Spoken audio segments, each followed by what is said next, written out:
right screen එක share කරන්නම්.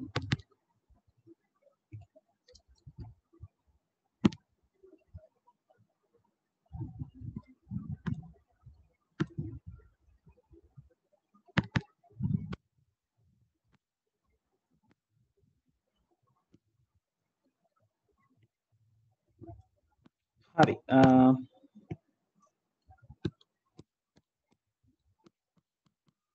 අපි කතා බහ කරගත්තා.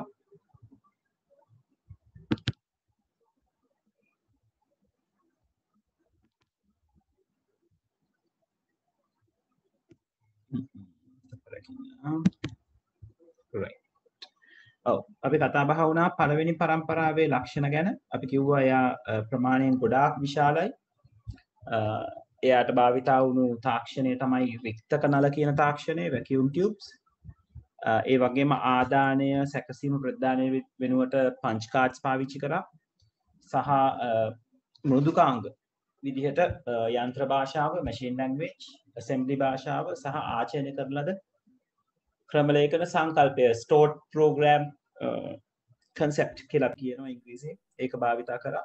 ඊළඟට විශාල තාපයක් නිපදුණා. මම කතා කරා ඇයි විශාල තාපයක් නිපද වෙන්නේ කියන එක. right ඒ වගේම තමයි හිමින් ක්‍රියා කරන්න කියලා කතා කරා. ප්‍රමාණයෙන් විශාලයි කියලා කතා කරා. ඔය කියන ලක්ෂණ ගැන කතා බහ වුණා. මම හිතන්නේ අපි වගුව පටන් අරගෙන පළවෙනි පරම්පරාවට අදාළ දේවල් ටික ලියලා ඉවර කරා. එහෙම නේද?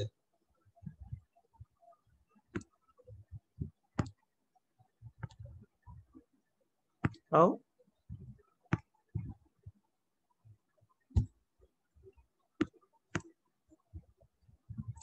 වගුව පටන් ගත්තේ නැද්ද ලිමන්ස? right okay. හරි. එහෙමනම් අපි වගුව පටන් ගන්න ලියන්න පටන් ගමු පුතේ. right දැන් පොත් හම්බෙච්ච නැති අය තාම ඉන්නවද? මට පොඩ්ඩක් ඉන්ඩිකේට් තාම හම්බුනේ. හරි right okay. හරි කමන්නේ. අපි මෙහෙම කරගෙන යමු. හරි. එහෙමනම් අපි ලියා ගමු නේද මේක? වැඩි වෙලා ගන්න නැතුව අපි ගිය සතියේ කතා කරා මේක ගැන. ලියා ගමුට ගාලා.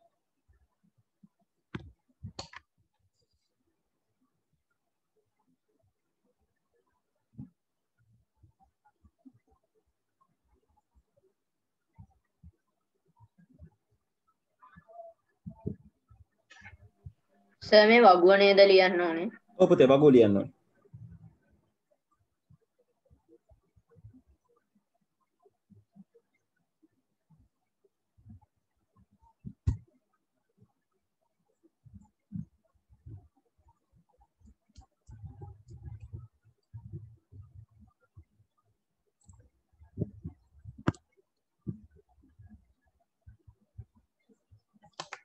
ඔව් රෝලි කියන්න. හරි මොකද කිව්වද? හරි කියන්න. හරි කමන්නේ.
සර් මොනවද ලියන් දුන්නේ?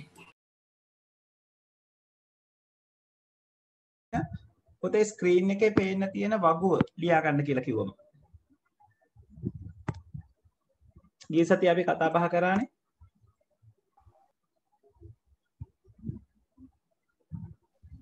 යෂෙන් 4:45 කියලාද පණිවිඩය ආවේ? ඔව් සර්. අනේ පුතේ ඔව් සර්. ගිය සැරේ ලින්ක් එකම මම කොපි කරලා ඒවල මම යටින් පණිවිඩයක් දැම්මා කියන්න කියලා 4:00 කියලා. කමක් නැහැ. කරගෙන යන්නකෝ. ලොකු දෙයක් අපිට මිස් වුන්නේ නැහැ. right?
right ඉවර නම් මට ටක් කරලා ඉන්ඩිකේට් කරන්න. සර් මම දැන් ක්ලාස් එකට මොනවද දන්නේ නැහැ නේ ලියන්න කිව්වා. පුතේ අපි පටන් ගත්ත මේ උඩ තියෙන කියන්නේ පේන් තියෙන ස්ක්‍රීන් එකේ පේන්න තියෙන වගුව ලියා ගන්න. ලියන්න පටන් ගන්නකො පළවෙනි තීරුව පළවෙනි පරම්පරාවට දාලා තියෙන ටික. ඔයගොල්ලෝ මේක පොතේ ලියනකොට පොඩි පොතක් නම් පිටු දෙකක් දිග යන තැනක ලියන්න පටන් ගන්න. CR එකක් නම් හරස් අතට හරවල ලියන්න පටන් ගන්න. right?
ඕක විතරනේ සම ලියන්න කිව්වේ. පොතේ ඕක විතරනේ සර් ලියන්න කිව්වේ තාම. ඔව් පළවෙනි පරම්පරාව ගැන විතරයි. අපි දෙවෙනි පරම්පරාව කතා කරන්නේ නැහැ තාම.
පව් මොන පවුද බං?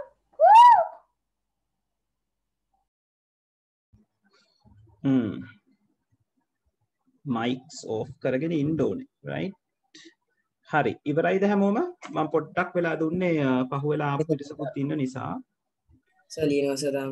හා right ඉක්මනට ඉවර කරගන්නකො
Finish. Finish. සර් පොඩ්ඩක් ඉන්න සර් තාම ලියනවා.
හරි ඉවරද කට්ටිය? සමහර අය ඉවර වෙලා ටිකක් වෙලා සමහර අය පරක් වෙලා ආපු නිසා මම පොඩ්ඩක් වෙලාව දුන්නේ දැන් ඇති නේද? අන්තිම දෙක සර් ලියන්න. අන්තිම එක ලියන්නකෝ. නිර්මාණ වූ පද්ධති. right අපිට මේ පළවෙනි පරම්පරාවේ වීඩියෝ එකක් බලන්නත් තියෙනවා right ටක් කාලා ලියමු ඒක නිසා.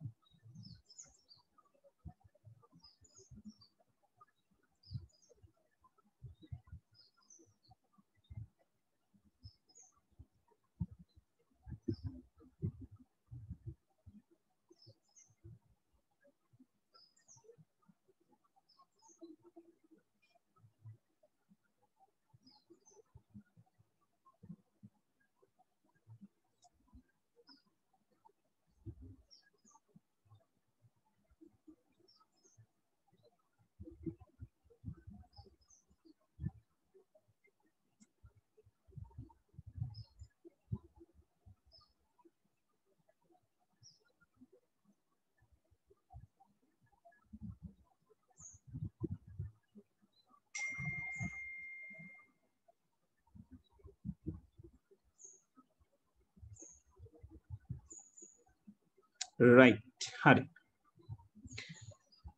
හරි එතකොට නම් වෙලාව වැඩි පුතේ තව කොච්චර තියෙනවද ලක්ෂණවල අන්තිම දෙකයි අර අනිත් ටිකයි ලියන්න තියෙන පද්ධතිය. හරි මම මේ මෙහෙම කරමු අපි මම දෙවෙනි පරම්පරාවත් පෙන්නනවානේ ඒ වෙලාවේ මම තව පොඩි වෙලාවක් දෙන්නම් ඒකත් එක්ක බලමු right සර් පොඩ්ඩක් ඉන්නම ෆොටෝ එකක් ගන්න ලියා ගන්න තරම්.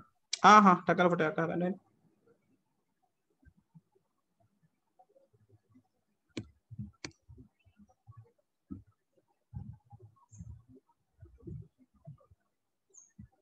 හරි සර්.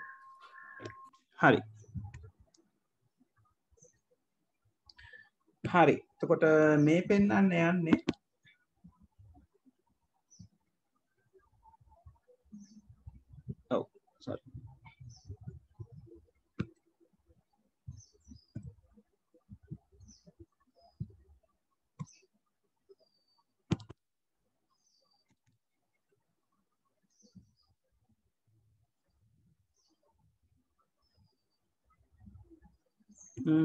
තපර කියන මම සේව් කරපු එක සේව් වෙලා නැහැ මට තේරෙන විදියට. හරි තමයි මෙතනින් අරන් බලමු.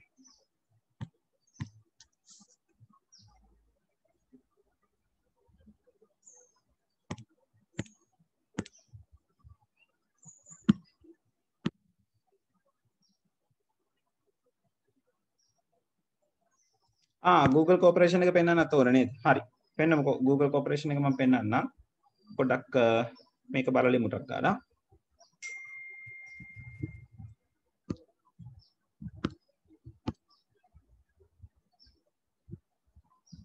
මම පොඩි වෙලාවකට sharing stop කරනවා වීඩියෝ එක search කරලා ඕකේ කරගන්නකම්.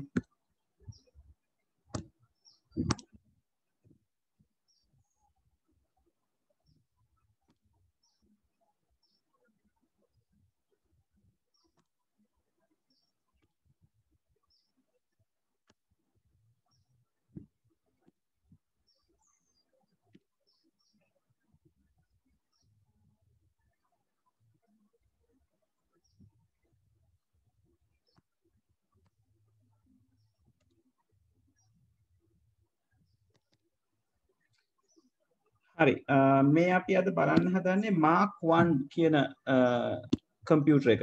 අපි පරිගණක පරම්පරාවල් ගැන කතා කරනකොට පරම්පරාව හැදිච්ච තැන. Is presented by the Computer History Archives Project.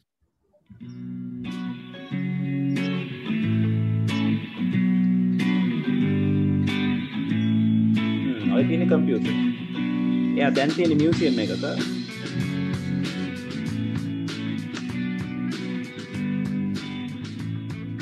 In 1944, IBM introduced the Automatic Sequence Controlled Calculator, or ASCC, the largest electromechanical calculator in the world. It was a general-purpose electromechanical computer that was used in the war effort during the last part of World War II. The original concept for this giant calculator was presented to IBM by Dr. Howard Aiken in November of 1937. After a feasibility study by IBM's engineers, Thomas Watson Sr., head of IBM, personally approved the project and its funding in February 1939. The ASCC was developed and built by IBM at their Endicott plant and shipped to Harvard in February 1944. It began computations for the U.S. Navy in May and was officially presented to the Harvard University on August 7, 1944. IBM's automatic sequence-controlled calculator became known as Harvard Mark I by Harvard University staff and others. The Mark I was the first operating machine that could execute long computations automatically. The Mark I was 51 feet long. It used 500 miles of wire with over 3 million connections, 3,500 relays, and thousands of counters and switches. It was truly a giant of its time. The Mark I read its instructions from a 24-channel punched paper tape.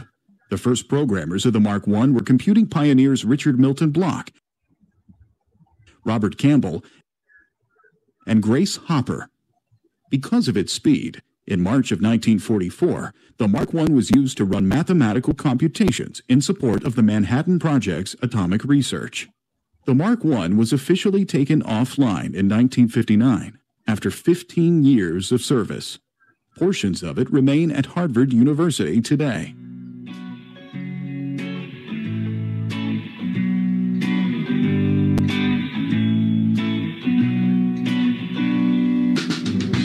right ඔය පටි වගේ හැමතැනම තියෙන roll එකේ තියෙන්නේ punch card එක සිදුරුපත් right ඒතර සිදුරුපතෙන් එන inputs ටික ඒගොල්ලෝ ඔය විදිහට තමයි අරගෙන දුන්නේ right හරි එතකොට ඒ තමයි පළවෙනි පරම්පරාවේ පරිගණක හැදලා තිබ්බ විදිහ. ඒතර දෙවෙනි පරම්පරාවයි තුන්වෙනි පරම්පරාව හතරවෙනි පරම්පරාව උතරින් ඉස්සරහට පරම්පරාවල් ගැන කතා කරන එක හරි ලේසියි. මොකද අපි පළවෙනි පරම්පරාවට සාපේක්ෂව තමයි ඊළඟ පරම්පරාවල් ටික කතා කරන්නේ. එතකොට දෙවෙනි පරම්පරාවට එනකොට ඒගොල්ලන්ට ප්‍රධාන වෙනස්කමක් මේ කරගන්න පුළුවන් වුණ ප්‍රධානම වෙනස්කම තමයි ටෙක්නොලොජි එක. ටෙක්නොලොජි එක වැකියුම් ටියුබ් වල ඉඳලා මාරු වෙනවා ට්‍රාන්සිස්ටර්ස් කියන කම්පෝනන්ට් එකකට. right ට්‍රාන්සිස්ටර්ස් කම්පෝනන්ට් එක වැකියුම් ටියුබ් එකට වඩා වැකියුම් ටියුබ් එකට සාපේක්ෂව ගොඩක් පොඩි. right ඔය තියෙන ට්‍රාන්සිස්ටර් එකක්. මේ දකුණු අත පැත්තේ මම පේන තියෙන්නේ. ඒත් ට්‍රාන්සිස්ටර් එක වැකියුම් ටියුබ් එකට සාපේක්ෂව ගොඩක් පොඩි. ඒ වගේම තමයි ට්‍රාන්සිස්ටර් එකකට වැකියුම් ටියුබ්ස් ගොඩක වැඩ කරන්න පුළුවන්. එතකොට ඒක ගොඩක් ප්‍රමාණය පොඩි කරන්න හේතු වෙනවා. දැන් මේ මෙතන පෙන්නලා තියෙන්නේ second generation computer එකක්. එතකොට දැන් first generation computer එක ඕගලන්ට මතකනේ. මේ පේනවාද UNIVAC එකත් එක්ක වැඩ කරන විදිහ. ඊළඟට මෙතන තිබ්බ පින්තූර මේ first generation. ඒතකොට second generation එනකොට මේක ගොඩාක් නේද මේසයක් ලොකු මේසයක් ගන්නට ගන්න පුළුවන් වෙන විදිහට පොඩි කරගන්න පුළුවන් වෙනවා. හේතුව transistors. එතකොට transistors වලට අමතරව මේකේ තව ටෙක්නොලොජිස් කීපයක් ඒ කියන්නේ storage වලට ඒ වගේ දේවල් වලට තව ටෙක්නොලොජිස් කීපයක් එකතු වෙනවා. එතකොට transistor එක තමයි main technology එක. ඊළඟට tapes පාවිච්චි වෙනවා inputs වලට. ඒ වගේම තමයි secondary storages. floppy disk ඊළඟට magnetic tapes චුම්බකිත පටි කියලා අපි කියනවා. ඒව භාවිතා කරනවා අපි දත්ත ගබඩා කරන වැඩේ කරගන්න. ඒ වගේම තමයි මේගොල්ලන්ගේ මෘදුකාංග පැත්තට ගත්තොත් උසස් මට්ටමේ ක්‍රමලේඛන භාෂාවල් කියන එක භාවිත වෙනවා. මොකද මේ උසස් මට්ටමේ ක්‍රමලේඛන භාෂාවල් කියන්නේ? උසස් මට්ටමේ ක්‍රමලේඛන භාෂාවක් කියලා කියන්නේ මේ අපි අද කාලේ පාවිච්චි කරන programming languages. මේ පහළ මට්ටමේ මේකට තියෙනවා පහත් මට්ටමේ නැත්නම් පහළ මට්ටමේ ක්‍රමලේඛන භාෂාවල් කියලා. ඒකට අදාළ උදාහරණ තමයි ඔයගොල්ලෝ පළවෙනි පරම්පරාවේ උඩින් දැක්කේ යන්ත්‍ර භාෂාව සහ assembly භාෂාව. ආචරණය කරන අද ක්‍රමලේඛන සංකල්පය කියලා කියන්නේ වෙනම concept එකක්.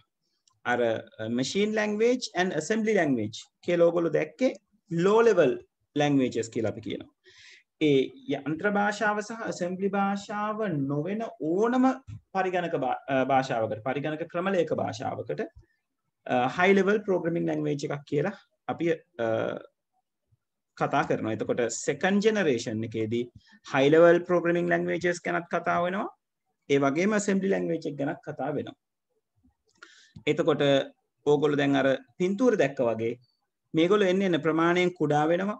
අඩු තාප ප්‍රමාණයක් නිපදවන තත්වයකට එනවා.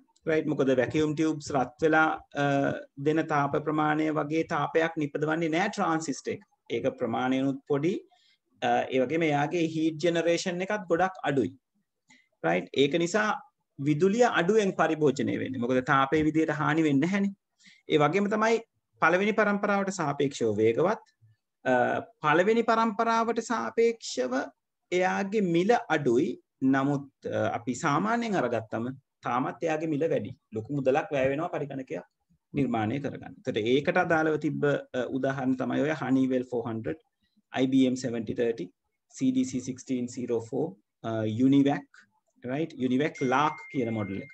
දැන් UNIVAC කියන එක අපි පළවෙනි පරම්පරාවෙත් කතා කරනවානේ. UNIVAC Lark කියන මොඩල් එක second generation එකේදී භාවිතා වෙනවා. right එතකොට දැන් අපිට හරිය ලේසි මතක තියාගන්න පළවෙනි පරම්පරාවට සාපේක්ෂව තමයි දෙවෙනි පරම්පරාව මතක තියාගන්න. එතකොට එයා එන්න හොඳ වෙන එක නේද? වඩා හොඳ වෙන එක තමයි සිද්ධ වෙන්නේ. හරි වැඩි වෙලා ගන්න නැතුව ටක් ගාලා දෙවෙනි පරම්පරාවේ පරිගණකත් ලියා ගන්න. මෙයාගේ අවුරුද්ද කියන්නේ අවුරුදු කාලය වෙන්නේ 1956 ඉඳලා 1963 කියන කාල පරාසය. right අපි ටක් ගාලා ලියා ගමු. අද පාඩම ඉවර කරගන්න ඕනේ.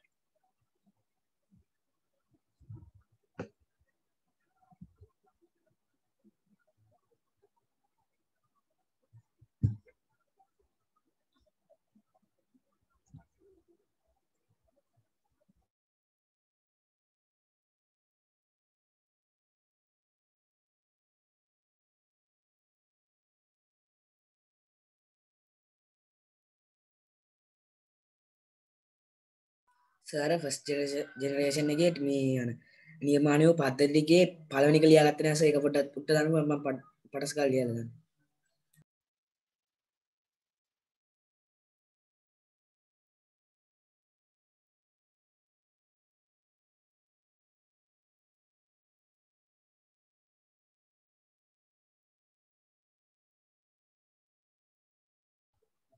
සෙට් වෙන ලින්ක්ස් ටික මම එවන්නම්.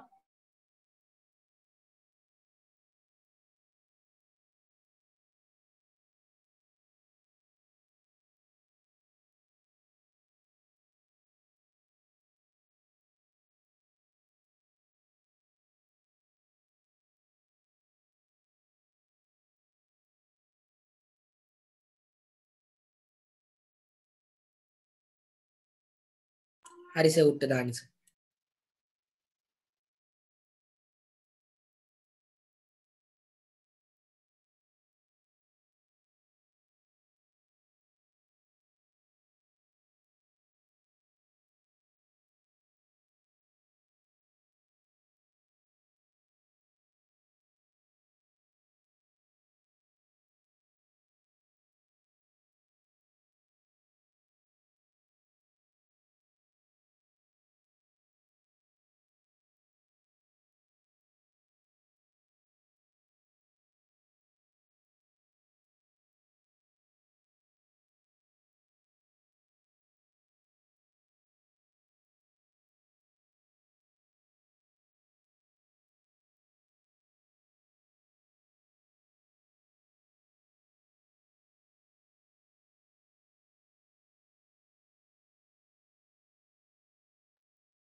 සර් ට්‍රාන්ස්ට කියන එක වරහන් ඇතුළේ ඉංග්‍රීසි වචන ලියන්න. මොකද පුතේ කිව්වේ? ඔය සර් ට්‍රාන්සිස්ටර් කියලා මේ ඉංග්‍රීසි වලින් තියෙන්නේ. ඒක වරහන් ඇතුළේ ලියන්නේ. ඔව් ඉංග්‍රීසි වචනේ කමක් නැහැ ලියා ගන්න වරහන් ඇතුලේ. ඔව් ඔව්.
හරි සර්.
හරි සර්.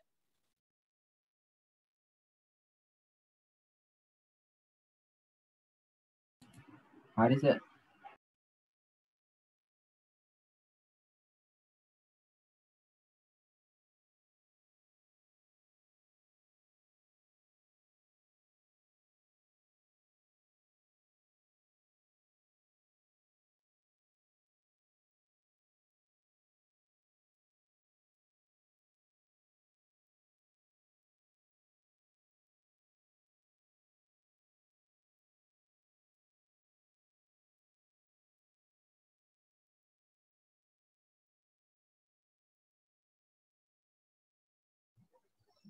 හරි ඉවරද? පොඩ්ඩක් ඉංග්‍රීසි තාම ලියනවා. right හරි දෙන්නෙක් ඉවරයි. ඉක්මන් කරමු.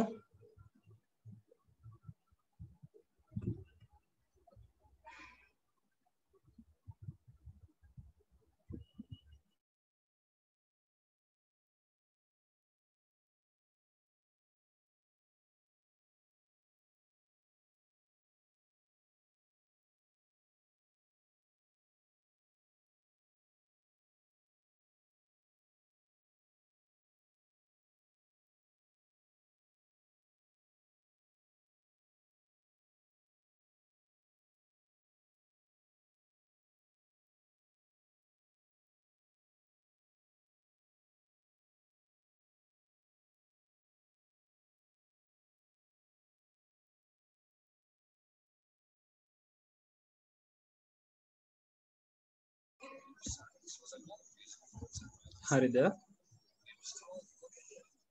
පොඩ්ඩක් ඉන්න සර්. right.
ඉවරයි සර්.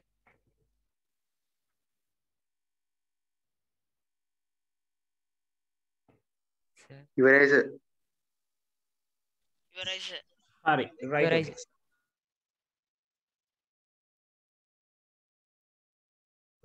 හරි මම දැන් පෙන්නනවා මේ IBM 7030 කියන එක නම් මොන වගේද කියලා right.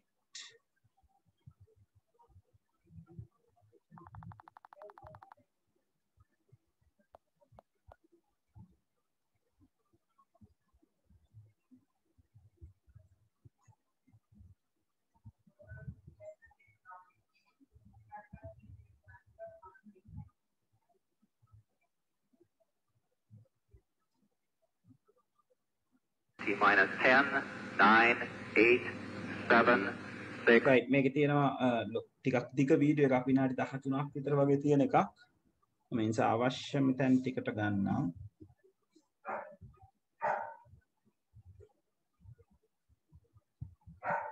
When Stretch came along, Stretch had an IBM 7302 core storage, a high-speed solid-state modular system. Its internal memory was 6 times larger than the IBM 704, with more than 250,000 full 64-bit word locations. The core storage was supplemented by a large auxiliary storage capacity in the IBM 7303 disk. Each disk unit could hold just over 4 million full words. It was possible to address up to 32 disk units. The speed of Stretch was unmatched. It was 25 times faster than the IBM 704. Stretch could handle about 1/2 instructions per second. A complete write or read operation in a full core storage cycle took only 2.18 microseconds.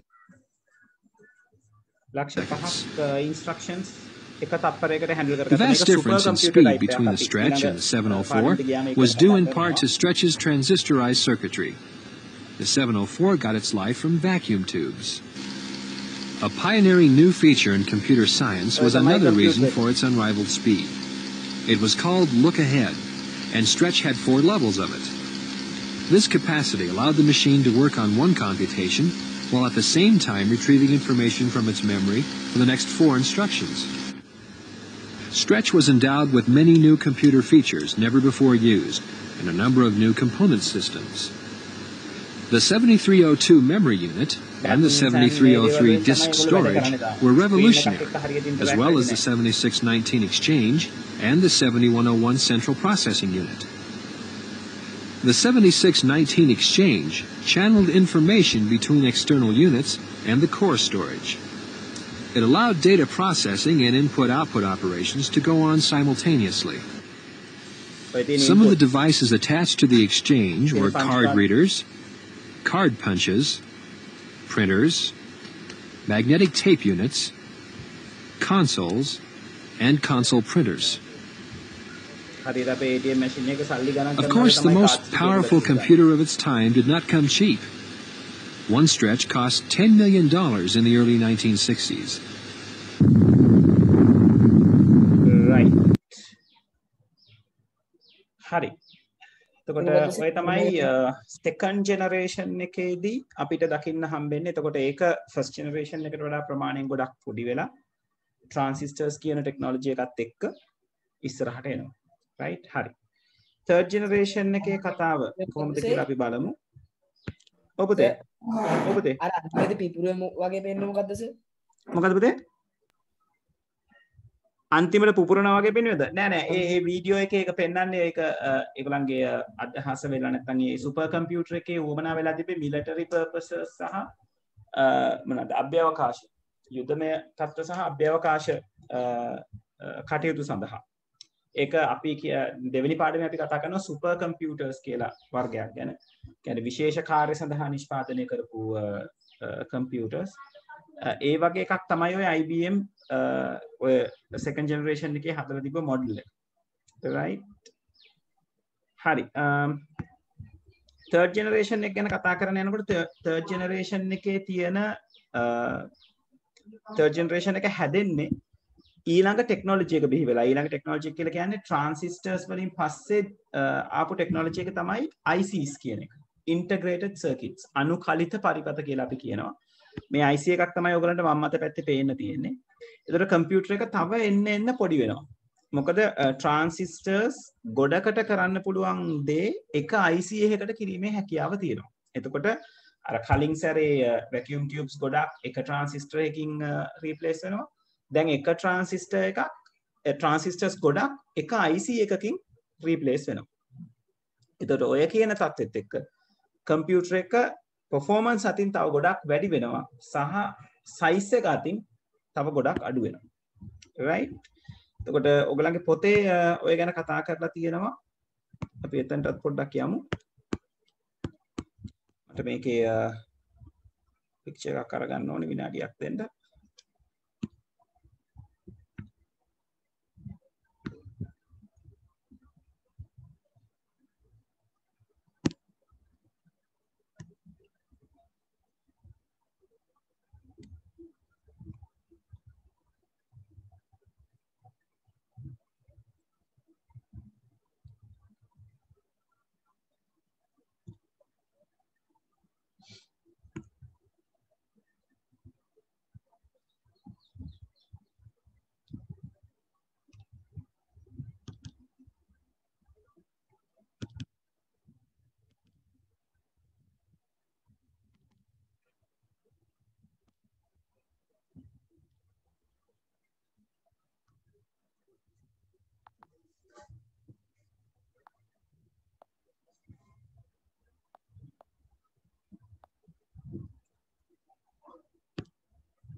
හරි. එතකොට තුන්වෙනි generation එකේ ඔයගලන්ට දකින්න හම්බෙන්නේ මෙන්න මේ වගේ qualities.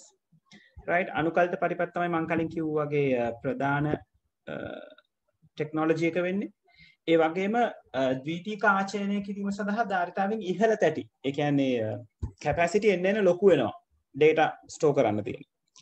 ඊළඟට දත්ත ආදානය සඳහා යතුරු පුවරුව හා මූසිකය. දැන් ඔයගොල්ලෝ දකින්න ඇති අර IBM එක ගැන කතා කරනකොට කීබෝඩ් එකක් පේන්න තියෙනවා. right? ඔව්. ඊළඟට භාවිතා කරන ලද මෘදුකාංග. පැත්තට ගත්තම මෙහෙයුම් පද්ධති කියන එක ඔපරේටින් සිස්ටම් එකක් කියන එක බිහි වෙන්නේ මේ කාලෙදී.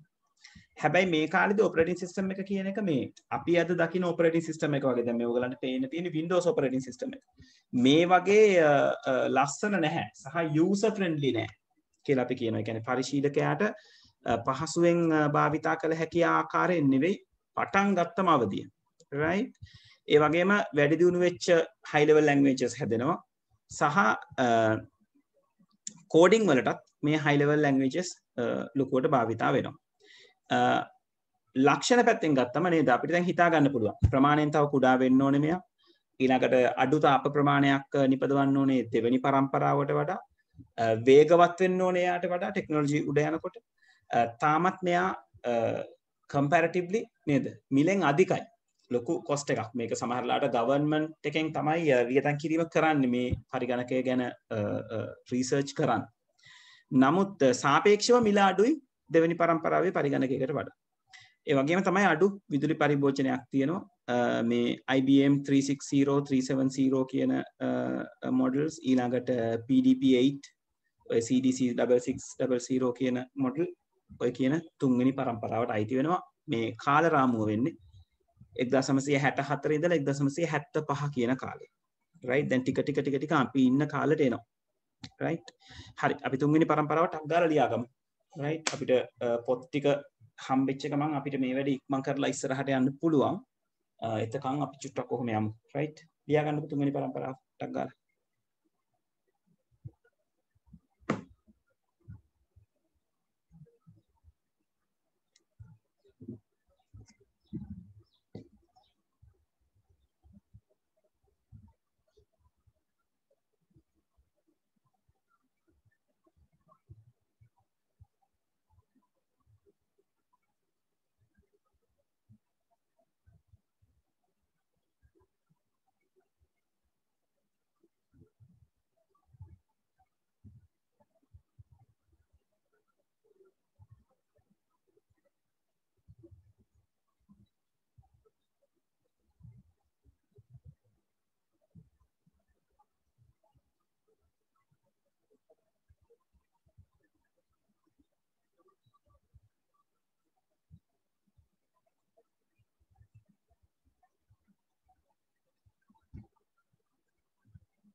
කනිල් Google Corporation එක අපි මේ ටික ලියාගෙන බලමු. හේනුක අහලා තියෙනවා ලැප් එකේ ස්ක්‍රීන් එක රෙකෝඩ් කරන්න පුළුවන්ද කියලා. ඔව් ස්ක්‍රීන් රෙකෝඩින් software එකක් පාවිච්චි කරලා රෙකෝඩ් කරන්න පුළුවන්. සර් ස්ක්‍රීන්ෂොට් එකක් ගන්න කොහොමද සර්? මොකද පුතේ? ලැප් එකේ ස්ක්‍රීන්ෂොට් එකක් ගන්න කොහොමද? ලැප් එකෙන් ස්ක්‍රීන්ෂොට් එකක් ගහන්නද? print screen කියන බටන් එකක් තියෙනවා කීබෝඩ් එකේ. print screen කියන එක ඔබලා ඔයාට කැමති එක්ක Word document එකක නැත්නම් paint එකේ paste කරාම ඒ වෙලාවේ screen එකේ තිබ්බ එක copy වෙලා ඒ අදාළ තැනට paste වෙනවා. හරි සර් thank you. සර් ඔබද? සර් නැත්තම් මේ Windows බටන් එකයි අර picture screen එක ඒ දෙක click කරත් මේ කරගන්න පුළුවන්. ඔව් ගන්න පුළුවන්. snipping tool කියලා තියෙනවා. ඒකෙන් ගන්නත් පුළුවන්. හරි. සෙට්මින Arduino projects හදනවද කියලා කියන්නේ මම කරනවද කියලා දහන්න නැත්නම් අපේ 10 වසරට තියනවද කියලා දහන්නේ. ඔව් සර් අපි කරනවද කියලා අහන්න. නෑ අපිට කරන්නේ නෑ පුතේ. Arduino projects නැහැ 10 11 syllabus වල. Arduino තියෙන්නේ A level වල. IoT කියන lesson එකේදී. sketch උත් නැද්ද? scratch උත් නෑ. scratch තියෙන්නේ 9 වසරට වෙනකම් විතරයි. අපිට තියෙන්නේ Pascal කියන programming language එකයි multimedia tools ටික තියෙනවා. office package එක තියෙනවා. web designing තියෙනවා. ඔය ටික තමයි අපිට practical විදිහට තියෙන්නේ.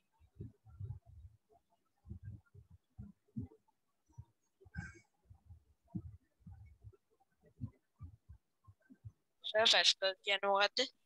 මොකද පුතේ? Pascal කියන්නේ මොකද්ද සර්? Pascal කියලා කියන්නේ මේ අපිට තියෙන programming language එක. අපි ප්‍රෝග්‍රෑම් හදන්න පාවිච්චි කරන 10 වසර මේ 11 දී අපි ඉගෙන ගන්න. 11 පළවෙනි පාඩම විදිහට අපි ඉගෙන ගන්න. ප්‍රෝග්‍රෑමින් ලැන්ග්වේජ් එක අපි ප්‍රෝග්‍රෑම් කරන්න ඉගෙන ගන්න ඔය ඒ සැරේදී.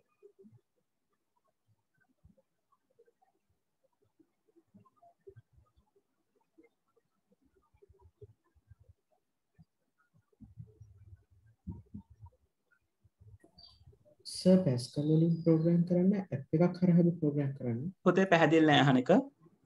සර් මේ පැස්කල් වලින් ප්‍රෝග්‍රෑම් කරනකොට Arduino වගේ ඇප් එකක් හරහාද මේ ප්‍රෝග්‍රෑම් කරන්නේ? ඔව් පැස්කල් වලට ඉන්ටර්ෆේසස් තියෙනවා. ඒ වගේ ඉන්ටර්ෆේස් එකක් හරහා තමයි අපි ප්‍රෝග්‍රෑම් කරන්නේ. ඔව්.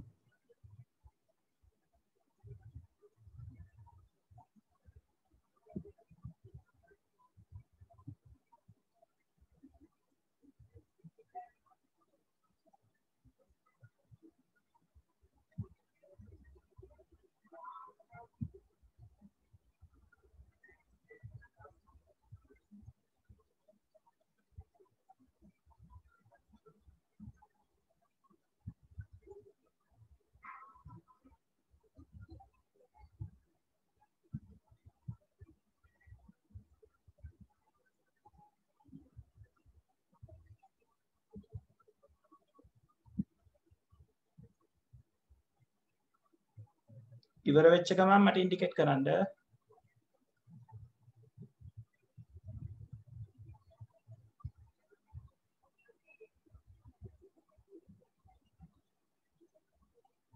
සර් හතරවෙනි පරම්පරාව එකක් ලියනවද?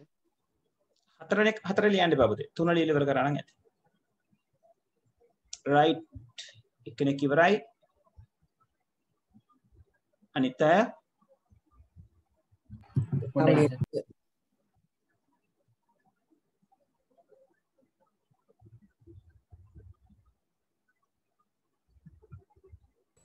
ඉවරයි සර්. right එහෙනම් ඉස්සරහට යන්න පුළුවන්ද අපිට? ready sir. හරි. මෑස් එකක් පොඩ්ඩක් ලියනවා. මම කරමු. ලියලා ඉවරයි සර්.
සර් ඔව් කමියුනිකේෂන් ඉෂුව එකක් ඇවිල්ලා ඩිස්කනෙක්ට් වුණා. ආයෙසරයක් මම ෂෙයා කරලා තියෙන්නේ. ඉවරද කට්ටිය? තව ලියනා ඉන්නවද? නෑ සර් තාම ලියනවා.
තව generations දෙකයි කලින්දු තියෙන්නේ.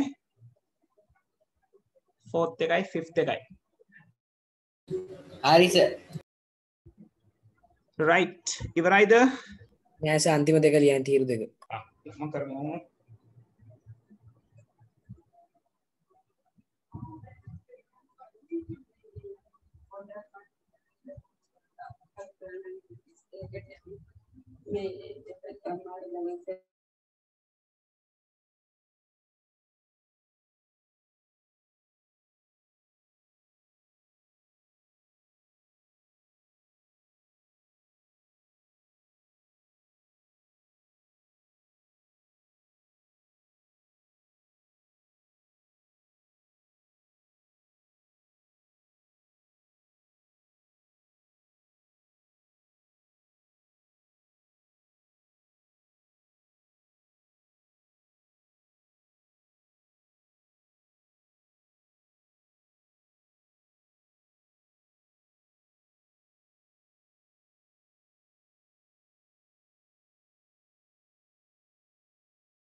හරි ඉවරද?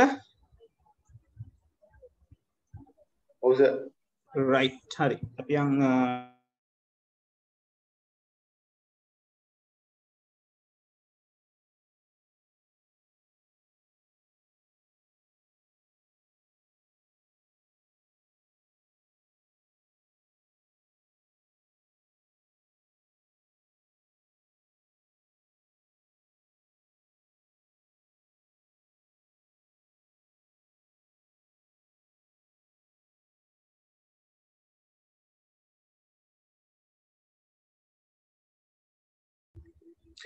හරි මේ තියෙන්නේ CDC 660 කියන third generation computer එක.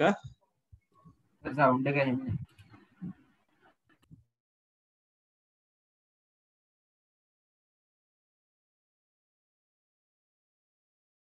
To try and extract some of that heat and was actually designed in the shape of a cross to minimize. The CDC 6600 was designed by Seymour Cray in 1964. It was one of the world's first supercomputers, so it used transistors which generated an enormous amount of heat. This machine behind me used a new Freon cooling system to try and extract some of that heat and was actually designed in the shape of a cross to minimize the amount of wiring that it had to have. Machines like this were at the height of the Cold War. They were used by government research departments, they were used by universities. They were often used for actually calculating what would happen if there was a nuclear attack. So these are machines that were very much owned by government, used by government. They weren't machines that everybody had access to.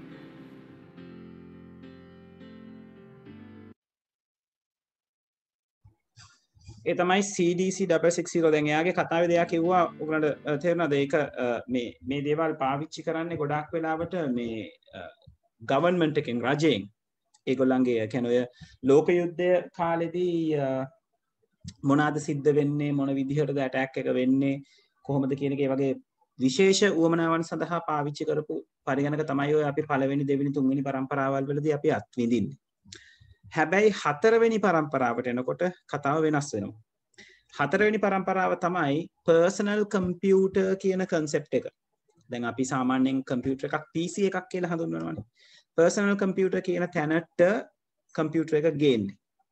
එතකොට ඒකට පාවිච්චි කරන technology එක තමයි විශාල ප්‍රමාණයේ අනුකලිත පරිපථ. දැන් කලින් පරම්පරාවේ පාවිච්චි වුණේ අනුකලිත පරිපථ. ඒ කියන්නේ ICs ඉපදිච්ච තැන. එතකොට මෙතනට එනකොට විශාල ප්‍රමාණය කියලා කියන්නේ මේ ප්‍රමාණයෙන් විශාලයි කියන එක නෙමෙයි වැඩ ගොඩක් කරගන්න පුළුවන්. large scale integrated circuits LSIC කියලා අපි කියනවා. ඒ වගේම VLSIC very large scale integrated circuits කියන technologies දෙක පාවිච්චි වෙනවා. ඒ එකම නිපද වෙන කෙනෙක් තමයි අපි හැමෝම දන්න CPU එක. අපි සාමාන්‍යයෙන් එයාට කියනවානේ මයික්‍රෝ ප්‍රොසෙසර් එකක් නැත්නම් ප්‍රොසෙසර් එක කියලා. ප්‍රොසෙසර් එක නිර්මාණය වෙන්නේ මේ හතරවෙනි පරම්පරාව ඒ කියන්නේ 1975 1989 කියන කාලෙදී.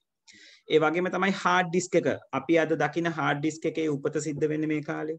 floppy diskette එක දැකලා තියෙනවද floppy diskette එකක්? floppy diskette එකේ උපත සිද්ධ වෙන්නේ මේ කාලේ. CD එකේ උපත සිද්ධ වෙන්නේ මේ කාලේ. ඒතර හතරවෙනි පරම්පරාව කියලා කියන්නේ නේද බෝනස් ගොඩක් එක්ක කම්පියුටර් එක හැදිච්ච ඒ කියන්නේ ෆීචර්ස් ගොඩක් එක්ක කම්පියුටර් එක හැදිච්ච කාලයක්. ඒ වගේම තමයි ඔපරේටින් සිස්ටම් එක දියුණු වෙනවා graphical user interface එකක්. අපි කියන එකට චිත්‍රකාතුරු මුහුණතක්. දැන් මේ අපි අත්විඳින්නේ graphical user interface එකක්. right graphics තියෙන mouse එකෙන් වැඩ කරන්න පුළුවන් ඒ වගේ interface එකක්. ඒ වගේම තමයි operating system එකක් මූලිකව කියලා නිර්මාණය වෙන්නේ Microsoft සමාගමෙන් MS DOS කියන operating system එක මේ කාලෙට එනකොට Microsoft එක්කම වැඩ කරන ඒ කියන්නේ Microsoft එක කරට කර වැඩ කරන මුදල් දෙන්නේ නැතුව භාවිතා කරන්න පුළුවන් free and open source වර්ගයේ operating system එකක් වෙන Unix operating system එකත් නිපද වීම සිද්ධ වෙනවා. ඒ වගේම තමයි පරිගණකය තවත් කුඩා වෙනවා. කොච්චර කුඩා වෙනවද කියනවනම් පුද්ගලයෙකුට පරිහරණය කළ හැකි එහා මෙහා ගෙන යා හැකි ආකාරයේ පරිගණකයක් බවට පත් වෙනවා. ඒ වගේම තමයි මේගොල්ලන්ගේ මිල කියන එක තව ගොඩක් අඩු වෙනවා. සහ ඔයාට ෆීචර්ස් එකතු කරගෙන මිල වෙනස් වෙන තත්වයකට යන්න පුළුවන්. ඒ කියන්නේ ෆීචර්ස් අඩු කම්පියුටරයක් අඩු මුදලකට වැඩි කම්පියුටරයක් වැඩි මුදලකට අරගන්න පුළුවන්. දැන් මේ අපි අද පාවිච්චි ඔබදේ සර් ප්ලාම් ලැප්ටොප් මේ ප්ලාම් টොප්ස් කියන්නේ මොනවද සර්? මම කියන්නම්. රයිට්. එතකොට මේ අපි අද පාවිච්චි කරන පරිගණකවල ඒ කියන්නේ අපි අද දකින කම්පියුටර්ස් කියලා දකින කම්පියුටර්ස් වල උපත ඒ ජෙනරේෂන් එකේ උපත සිද්ධ වෙන්නේ මේ හතරවෙනි පරම්පරාවේ.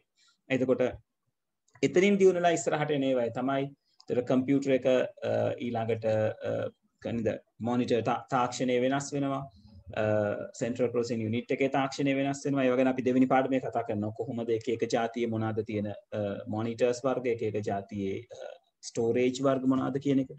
ඒ වගේ දියුණු වෙලා පරිගණකය එක පුද්ගලයෙකුට තනි පුද්ගලයෙකුට පාවිච්චි කරන්න පුළුවන් මට්ටමකට මේ පරම්පරාවේදී හැදෙනවා. right palm top එකක් කියලා කියන්නේ පුතේ දැන් අපි palm tops පාවිච්චි කරන්නේ නැහැ. palm top එකක් විදිහට තමයි අපි දැන් මොබයිල් එක පාවිච්චි කරන්නේ. ඉස්සර palm tops කියලා ආවේ ලැප්ටොප් එකේම ලැප්ටොප් එක වගේ කාර්යයක් කරගන්න පුළුවන් ගොඩක් පොඩි කම්පියුටර්ස්. දැන් ආයි palm tops ටික ටික ඉන්ට්‍රොඩියුස් වෙනවා. palm top එක කියන ටර්ම් එක හැදෙන්නේ අල්ල උඩ තියාගන්න පුළුවන් කියන ටර්ම් එක මත දැන් ලැප්ටොප් එක හැදලා තියෙන උකුල උඩ තියාගන්න පුළුවන් කියන එක. palm top එක හැදෙන්නේ අල්ල උඩ තියාගන්න පුළුවන් කියන කතාවත් එක්ක. හරි අපි මේකට ටක් ගාලා ලියාගමු. තව විනාඩි 15යි තියෙන්නේ පස්වෙනි එකත් ලියා ගන්න ඕනේ. ඉක්මන් කරමු. right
ඉවරයි සර්.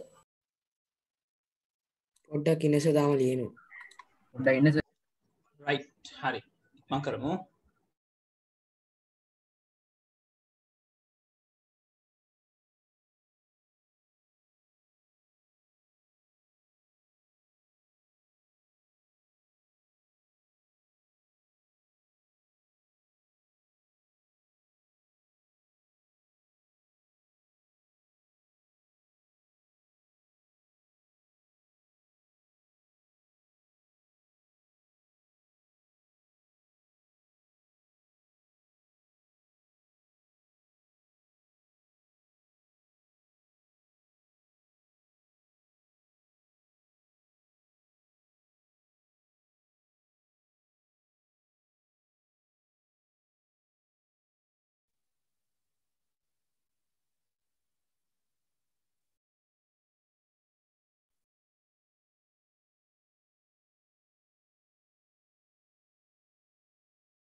ලියලා ඉවරයි සර්. පොඩ්ඩක් ඉන්න සර්.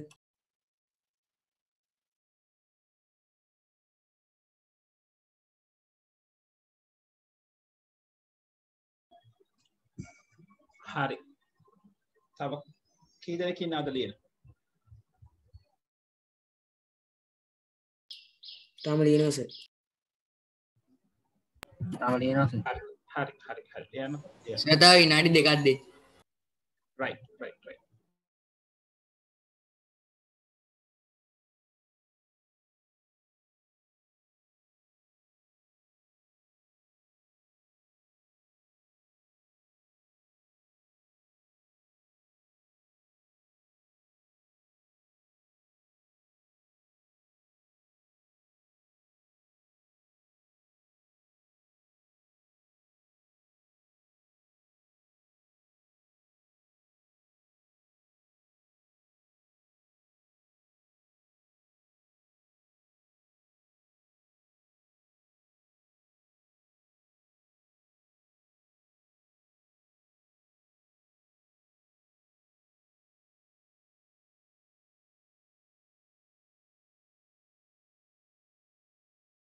සර් අන්තිමට තියෙන Apple 11 කියලාද?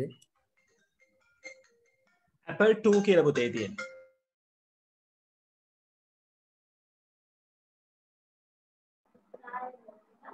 sir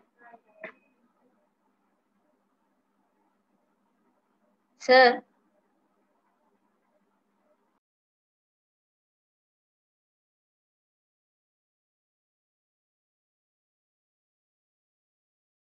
ඔව් පුතේ සර් අපි ඔය Apple 2 කියලා ලියද්දී රෝම ඉලක්කමෙන් නැතුව නිකන් ඉලක්කමෙන් දැම්මොත් වැරදිද ඒක? ඔව් ඒක ලියන විදිහක් තියෙනවා. ඒක නිසා රෝම ඉලක්කමෙන් 2 කියලා දාන්න. හරි සර්. හරි ඉවරයිද කට්ටිය? නෑ සර්. ඉවරයි සර්. හරි ඉක්මන් කරමු.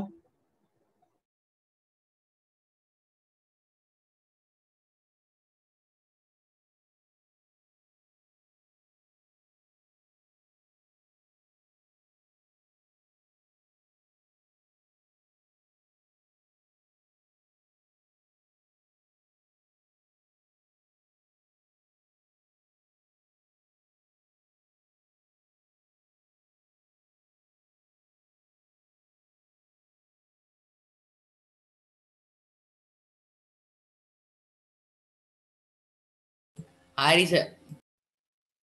පොඩ්ඩක් ඉන්න සර් අන්තිමට ලියන්න.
හරි සර්.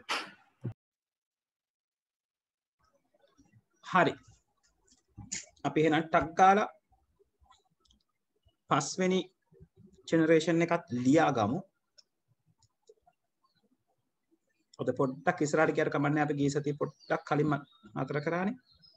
5th generation කියන එක නැත්තම් පස්වෙනි පරම්පරාවේදී කතා බහ වෙන්නේ artificial intelligence කියන concept එක. කෘත්‍රිම බුද්ධිය කියන concept එක. ඒතර කෘත්‍රිම බුද්ධියට අදාළව මම ඕගොල්ලන්ට මුලින්ම වීඩියෝ එකක් පෙන්නුවා මතකද අපි අධ්‍යාපනය සම්බන්ධයෙන් මේ ICT වල යොදා ගැනීම කියලා කතා කරනකොට කතා කරා අර HoloLens එකක් දාලා ඒ තරුණ ගැහණු කෙනෙක් කතා කරන කතාවම ජැපනීස් වලින් ඩිලිවර් කරන්න පුළුවන් වෙන විදිහක්. අන්න ඒ જાති තමයි අපි කියන්නේ පස්වෙනි පරම්පරාවේ පරිගණක කියලා. ඒ කියන්නේ පස්වෙනි පරම්පරාවේ පරිගණකවල භාවිතා කරන ටෙක්නොලොජි එක තමයි ULSI කියලා කියන්නේ. Ultra Large Scale Integration කියලා අපි කියන්නේ. right හරි මට තප්පරයක් දෙන්න මෙයාව සේව් කරගන්න.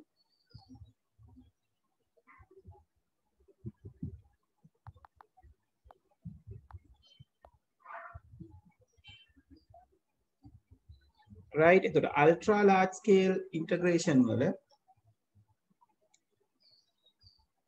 ඕගලන්ට දකින්න හම්බෙන්නේ මිනිසාගේ බුද්ධියට බොහෝම සමාන වෙන විදිහට එන්න උත්සාහ කරන පරිගණකයක් නිර්මාණය කරන්න ගන්න උත්සාහය. තාම මිනිසාගේ බුද්ධියට සමාන වෙන පරිගණකයක් නිර්මාණය කරන්න හම්බෙලා නැහැ. ඒක තව ගොඩාක් ඈත තියෙන දෙයක්. මොකද මිනිසාගේ බුද්ධිය කියලා කිව්වම නේද හැඟීම් ඊළඟට බුද්ධිය කියන දේවල් ගොඩාක් නේද අපි සාමාන්‍යයෙන් කියන අපිට සතුට දැනෙනවා දුක දැනෙනවා කියන දෙයක් අන්න එහෙම දෙයක් පරිගණකයට ලබා දෙන්න තමයි මේගොල්ලෝ try කරන්නේ. තාම ඒවා concept විදිහට යන දේවල්. එතකොට නමුත් ඒ වගේ යම් යම් පැති වලින් ඒගොල්ලෝ ගොඩක් ඉස්සරහට ගිහිලා තියෙනවා. right ඔය අකුරු හඳුනා ගැනීම, හඬ හඳුනා ගැනීම, right voice recognition කියලා අපි කියනවා. speech recognition ඊළඟට අපේ fingerprint එක හඳුනා ගන්න එක. ඒවා යම් යම් ආකාර වලින් ඉදිරියට ගියපු අවස්ථා. එතකොට පස්වෙනි පරම්පරාවේදී පාවිච්චි කරන දැනට පාවිච්චි වෙන ටෙක්නොලොජි එක තමයි ULSI ultra large scale integration කියලා කියන්නේ. ඒතකොට එතනදී storage විදිහට විශාල ධාරිතාවක් සහිත තැටි. ඒ කියන්නේ සමහරවිට අපි cloud storage එක කියලා කතා කරනවා. ඒ කියන්නේ අපි ගාව නෙවෙයි ඉන්ටර්නෙට් එකේ යම් කිසි තැනක ගබඩා කිරීම. ඔය වගේ දේවල් ගැන අපි කතා බහ වෙනවා. ඒ වගේම තමයි අද කාලේ අපි පාවිච්චි කරන මේ ඉන්ටර්ෆේසස් උත් අපි අයිති කරන්නේ 5th generation එකට. right දැන් මේ ෆෝන් එකක් ගත්තොත් ෆෝන් එකේත් නේද අපිට දැන් තියෙනවනේ එක එක જાතියේ ඉන්ටර්ෆේසස් නේද 3D ඉන්ටර්ෆේසස් තියෙනවා. අපේ ෆෝන් එක එහාට මෙහාට මූව් කරනකොට ඇත්තටම 3D විදිහට වැඩ කරන ඒවා තියෙනවා. හොලෝග්‍රෑම්ස් තියෙනවා. right ඒ වගේ ගොඩාක් ටෙක්නොලොජිස් එකතු වෙලා තමයි මේ 5th generation එක fulfill කරන්න බලන්නේ. ඉතින් තාම පස්වෙනි පරම්පරාව නේද කන්ටිනියු වෙමින් පවතින අවස්ථාවක්. ඒ කියන්නේ අපි කතා කරන මොහොතේ පස්වෙනි පරම්පරාව ඉදිරියට යමින් තමයි ඉන්නේ. right හරි එතකොට ලක්ෂණ ගැන කතා කරොත් එහා මෙහා ගෙන යන්න පුළුවන්. ඊටාම අඩු වියදමකින් අපිට දැන් පරිගණකයක් අරගන්න පුළුවන්. ගොඩාක් කුඩායි කොච්චර කුඩාද කියනවනම් අපිට අවශ්‍ය නම් පුළුවන් චූටි ලෙන්ස් එකක් පාවිච්චි කරලා අපේ ඇඟිලි වලින් පවා කන්ට්‍රෝල් කරන ආකාරයේ පරිගණකයක් පාවිච්චි කරන්න පොඩි ප්‍රොජෙක්ටර් එකක් පාවිච්චි කරලා ඒ වගේම තමයි කාර්යක්ෂමතාව ගොඩාක් ඉහළයි. තාපයේ විදිහට හානි වීමක් නැති තරම් විදුලිය පරිභෝජනය බොහෝම සුළු ආකාරයෙන් සිද්ධ වෙන්නේ. ඔය කියන ෆැසිලිටිස් ඔය කියන ලක්ෂණ දැන් මේ පරිගණකවල තියෙන. ඒතර රොබෝ තාක්ෂණය කියන එක එන්නේ මේ 5 වෙනි පරම්පරාවේ එක්තරා දිගුවක් විදිහට. right? හරි. අපි ටක් ගාලා මේක ලියාගමු. ලියාගෙන ඉවරුනම ඕගලන්ට මීටින් එකෙන් ලීව් වෙන්න පුළුවන්. දැන් 6යි වෙලාව පොඩි වෙලාවක් කරන් මේක ලියාගන්න. ලියාගෙන මීටින් එකෙන් ලීව් වෙන්න පුළුවන්. right? හරි. ලියලා ඉවර කරගන්න.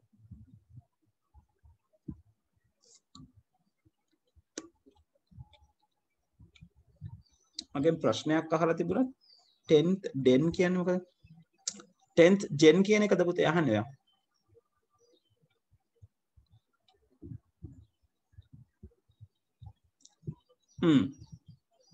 තිනාල් 10th gen කියන එක කතා බහ වෙන්නේ මේ Intel processors එක්ක. ඒගොල්ලෝ නිෂ්පාදනය කරන processors වර්ග වලට ඒගොල්ලෝ generations දීගෙන ආවා. ඒක මේ computer generation එක්ක සම්බන්ධයක් නැහැ පුතේ. සනුජු Google Corporation එක පෙන්වන්නේ නැහැ නේද? දැන් මේක කට්ටිය ලියන නිසා ඊළඟ දවසේ ආවම පළවෙනි වැඩේ කරන්නේ Google Corporation එක පෙන්වන්නේ. right? ඒක මතක තියාගන්න.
right හොඳයි leave වෙන්න කට්ටිය ඉවරය right good night හැමෝටම right ලියන කට්ටිය ලියාගෙන යන්න no problem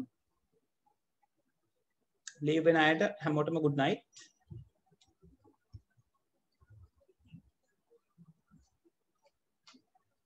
good night sir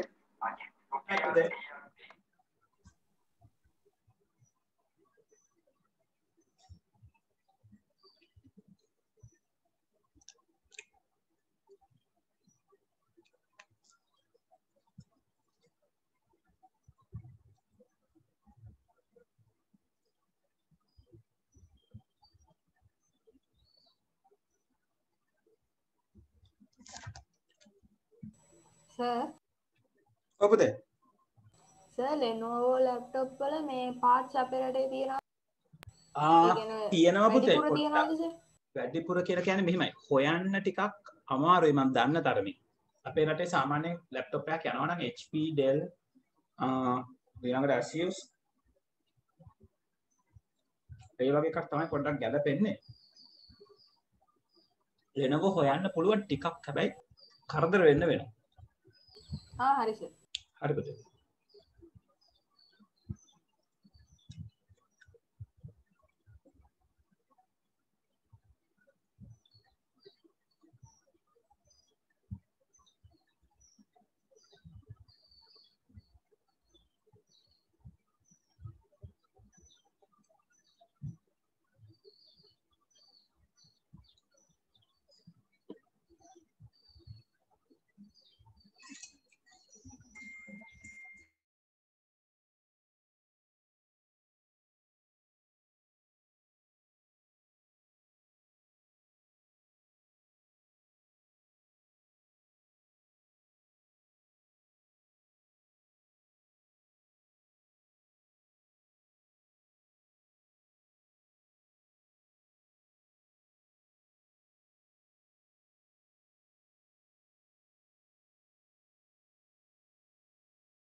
Good night, sir. Good night, පුතේ.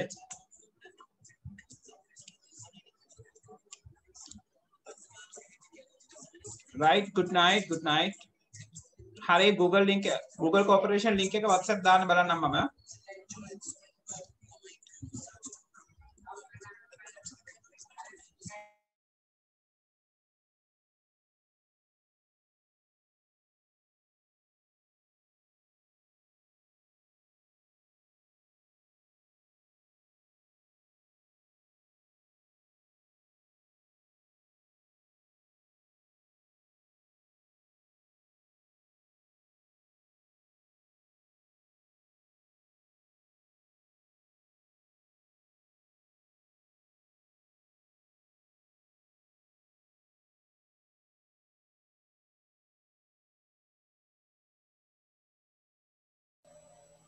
Good night, sir.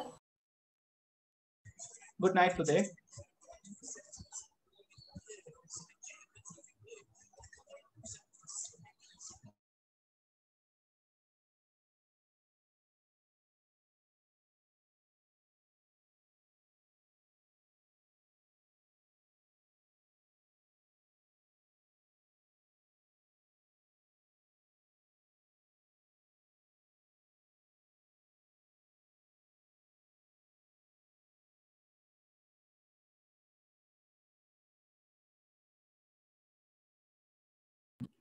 Night, sir. හරි පුතේ, good night.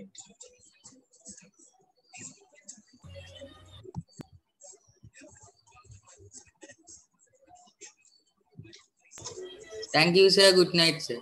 හරි පුතේ, good night.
හරි පුතේ ඔයගොල්ලෝ ලියලා ඉවරද මම මීටින් එක එන්ඩ් කරන්න